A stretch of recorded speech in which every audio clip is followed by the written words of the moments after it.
Hello dear students, in today's video we'll prove binomial theorem. The statement of the theorem is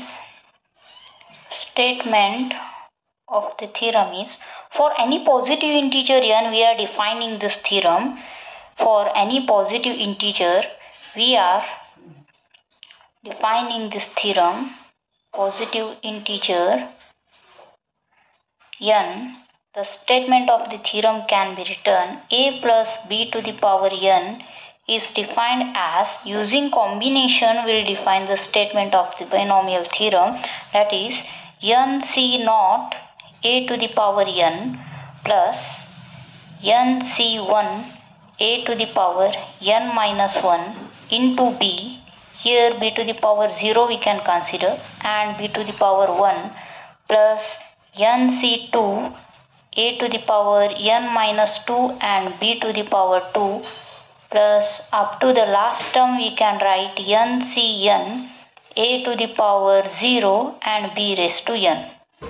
As we observe, the n is remain constant in nc naught, nc0, nc1, 2, 3, 4 up to ncn we consider, and the value of a is, power of a is goes on decreasing, a to the power n, n minus 1, n minus 2, n minus 3, next step, until we'll get a to the power 0. As we observe here, the power of b is increasing, b to the power 0, after that b to the power 1, b to the power 2 and b to the power 3, so on up to b to the power n. So this is the statement of the binomial theorem. If we want the previous term of this last term, this is the last term ncn a to the power 0 and b raised to n. The previous term of this can be written as, here ncn is there, nc n minus 1 we can write, and a to the power 0 is there, a to the power 1, b raised to n, n minus 1. We are taking the previous term, so we will subtract here n minus 1, and a to the power 0 is the previous term, 1, a to the power n, 1, and b raised to n is there, b raised to n minus 1 will consider. So this is the statement of binomial theorem. We'll prove this statement, proof of the theorem, by mathematical induction. In proof, we'll use the steps, all three steps of mathematical induction. Let us prove this theorem. Let us prove this theorem by mathematical induction. Principle of mathematical induction, as you are familiar about that, it involves three steps. So the first step is, let us consider p of n equals such that the given statement what we considered here, the same statement we'll consider for p of n, and this statement will prove by using three steps of principle of mathematical induction. The first step involves LHS equal to RHS, where we consider for any value of n equal to 1, LHS equal to RHS. If both right hand side and left hand sides are equal, then the value of p of n is true. So let us consider first LHS of the theorem is, that is a to a plus b to the power n. A plus b to the power n. Here replace the value of n by 1, as we consider n equal to 1. So this LHS will become a plus b to the power 1. A plus b to the power 1 means simply it is a plus b. In RHS we will consider the first two starting term of the RHS, that is nc0 and a raised to n b power 0 plus nc1 a raised to n minus 1 b raised to 1. Here again substitute the value of n. While by substituting the value of 1, we will get n as 1, 1c0 a to the power 1 and b to the power 0 plus 1c1 a raised to 1 minus 1 and b to the power 1. Observe here some basic formula which we learn in the combination. Those are, the value of 1c0 is always 1. Value of 1c0 is always 1, 1c naught, and any number whose power is 0 by exponent, this also we learn, this value is also become 1. The 1c1 value means starting from 1 write the one term, that is also 1. So 1c0 b to the power 0 and 1c1 all become 1, and here a raised to 1 minus 1 means again 0. This value will become 1, will get a to the power 1 only. B raised to 0 is also 1. A to the power plus a to the power 1 minus 1 is 0. A to the power 0 is again 1. Therefore we left with b to the power 1, that is a plus b. LHS we got a plus b, and RHS is also a plus b we got here. Hence LHS is equal to RHS. Therefore our left hand side is equal to the right hand side. Therefore P of 1 is true. P of 1 is true. The second step of in mathematical induction is, let us assume that, we'll assume here, let us assume the P of k is true. P of k is true for any k belongs to natural number. Nothing we have to do in this statement, given statement, just replace the value of n by k. Wherever you are observing n here in the statement, replace that by k. So we'll get a plus b to the power k. The same statement we'll write first, and in the place of n we are writing k, that's it. K c naught a to the power k and b to the power 0 plus k c1 a raised to k minus 1, as here a raised to n minus 1, and b to the power 1. The third term is k c1, after that k c2 a to the power k minus 2b square plus so on. Next, last two terms are k c k minus 1 a to the power 1 and b to the power k minus 1 plus k c k a raised to 0 b to the power k. In this statement we replace the value of n by k, that's it. And the third and last step is multiplying both sides by multiplying. We'll multiply both this side of this theorem, LHS as well as RHS, by a plus b. The value of a plus b will multiply both this side, and it will become, already here a plus b to the power k is there, into one more a plus b will multiply in left hand side, and in the right hand side will multiply a plus b to whole equation. A plus b into the same equation will consider, that is k c naught a to the power k b to the power 0 plus k c1 a raised to k minus 1 b to the power 1 plus k c2 a raised to k minus 2 b square plus so on. The last term is k c k minus 1 a raised to 1 b raised to k minus 1 plus k c k a raised to 0 and b to the power k. In RHS side we have 1, 2, 3, 4, 5 terms. For all 5 terms we have to multiply a plus b. First we'll multiply with a to each term, then we'll multiply with b for each term. Hence we'll get 5 plus 5, 10 terms we are getting in the RHS. And in the LHS side simply we'll do, that is a plus b to the power k and a plus b to the power 1. Power we are adding here, k and 1 will become k plus 1, which is equal to, in LHS what we did, a plus b to the power, here k is there and 1, so it will become k plus 1. Now observe in the RHS side, for each term first we will multiply with a. Okay, so the first term will become k c naught a to the power k is there already, a to the power k and one more a we are multiplying, so it will become a to the power k is there and one more a means k plus 1. A to the power k plus 1 will become a to the power k plus 1. The next term keep as it is. Don't multiply b simultaneously. We are not multiplying both the term. First multiplying with a.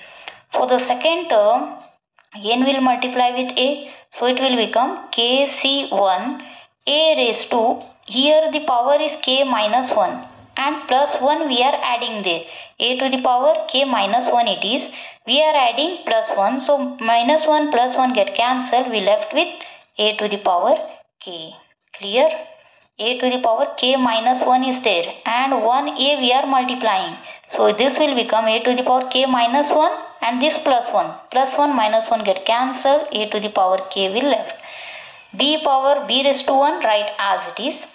For the next term, again we will multiply a, that is kc2 a raised to k minus 2 is there. K minus 2 and this plus 1. K to the power a to the power k minus 2 plus 1 will become minus 1 into b square as it is, plus so on. We'll write the next term, that is kck minus 1 as it is. A to the power 1 is there and one more a we are multiplying, so it will become a square, and b raised to k minus 1 as it is will keep. The last term is kck a raised to 0 and we are multiplying 1. 0 plus 1 will become a to the power 1. B raised to k keep as it is. For the last term it is kck.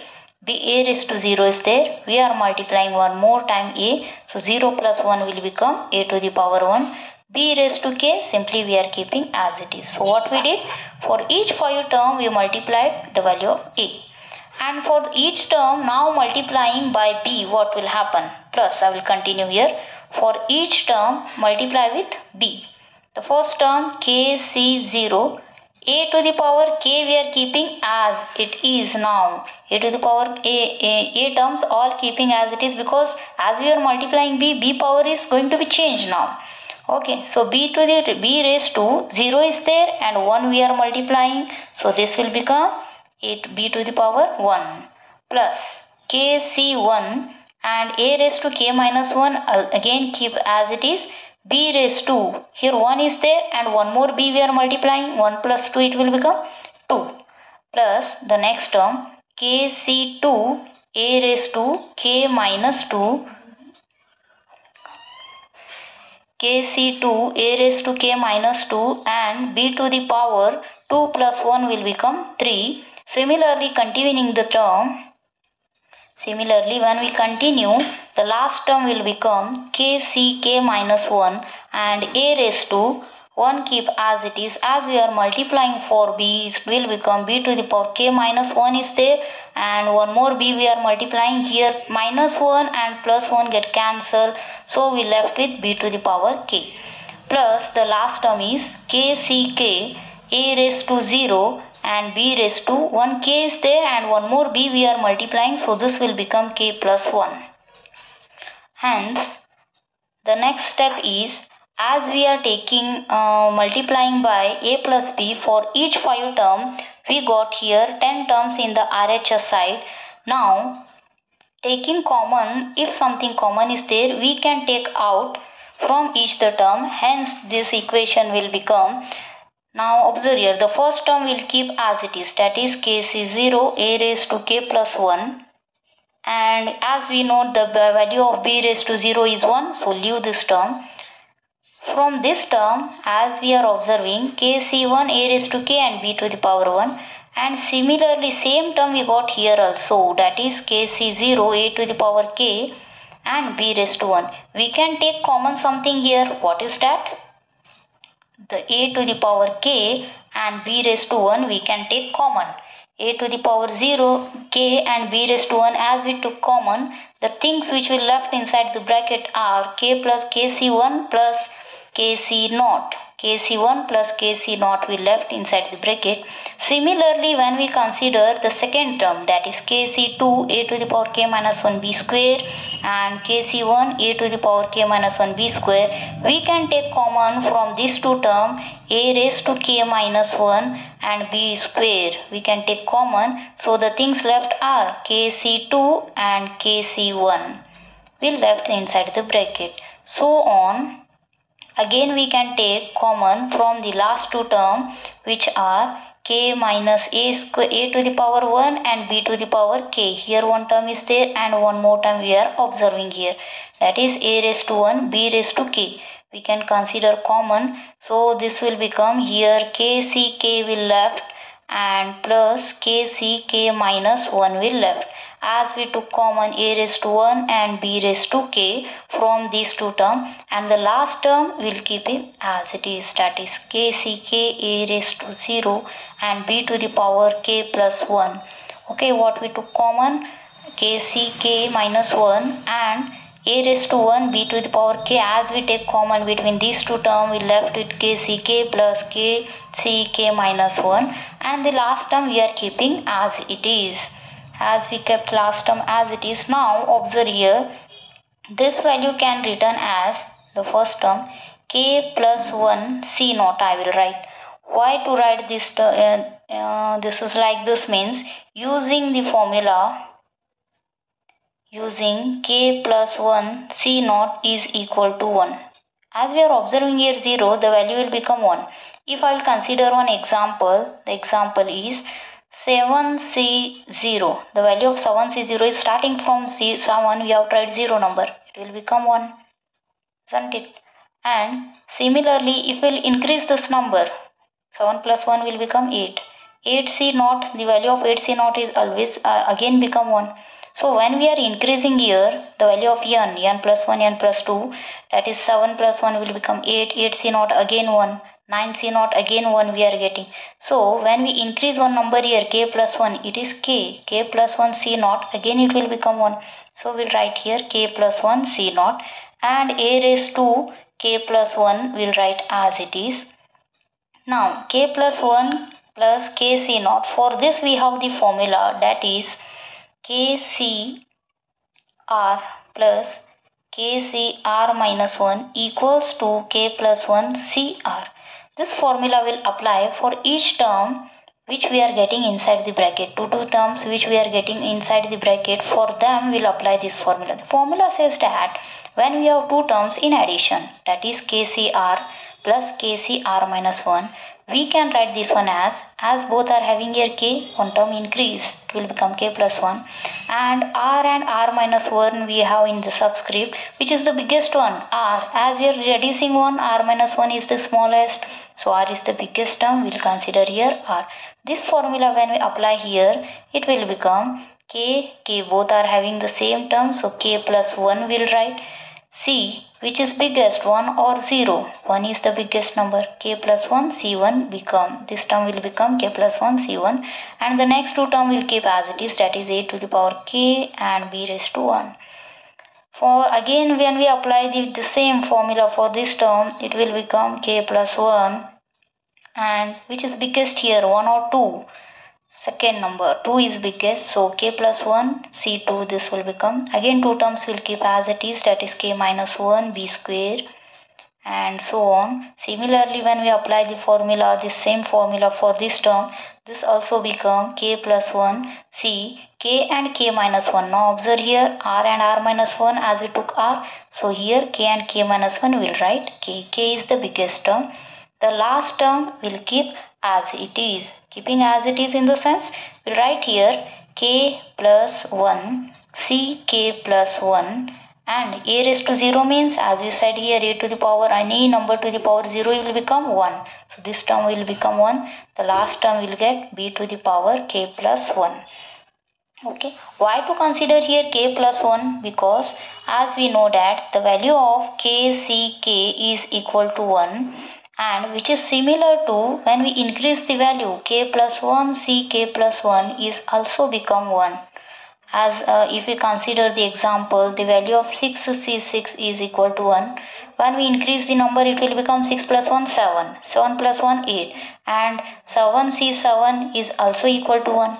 The same way k the value of kck is 1, and k plus 1 k plus 1 is also 1, so we can write this term as k plus 1 k plus 1. So hence this is the proof of binomial theorem. Statement, when we compare both statement and this answer, in the place of n we are observing here k plus 1 in each term, okay, which is, so we can conclude that which is p of k plus 1. Thus, p of k implies P of k plus 1. We considered P of k assumed for P of k, and we proved this for P of k plus 1. So P of k implies P of k plus 1. Hence by mathematical induction, principle of mathematical induction, P of n is true. P of n is true for all natural number n belongs to n.